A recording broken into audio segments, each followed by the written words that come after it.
वसई विरारमधील 150 महिला डहाणूच्या आशागड येथील देवदर्शनासाठी गेल्या होत्या, मात्र त्यांची बस पुराच्या पाण्यात 2 तास अडकली होती। त्यांनी मदतीसाठी अनेकांना संपर्क करण्याचा प्रयत्न केला, मात्र संपर्क होत नव्हता।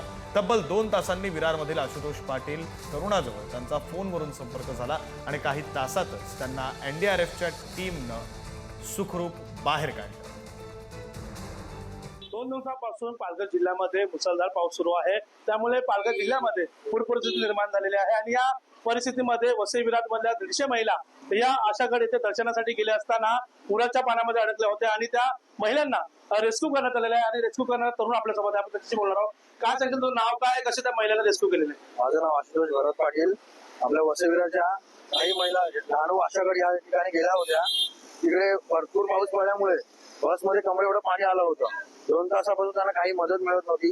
त्यांनी मला कॉन्टॅक्ट केला। मला कॉन्टॅक्ट करून मी कलेक्टर ऑफिस, तहसीलदार व राज्य नाईक आमदार, स्थानिक आमदार याला कॉन्टॅक्ट करून त्यांना मदत केली व त्यांना राहण्याची सोय व जेवणाची सोय त्वरित केलेली आहे। तिकडे आमची काही माणसं जाऊन त्यांना मदत केलेली आहे।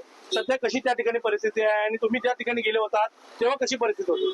त्या ठिकाणी आम्ही गेलो होतो तेव्हा कमरे एवढं पाणी बसमध्ये शिरलं होतं।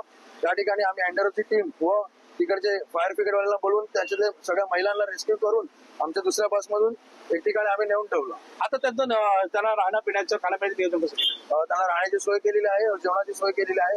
काही महिलांना सरकारी हॉस्पिटलमध्ये आपण चेकअप पण केलेलं आहे।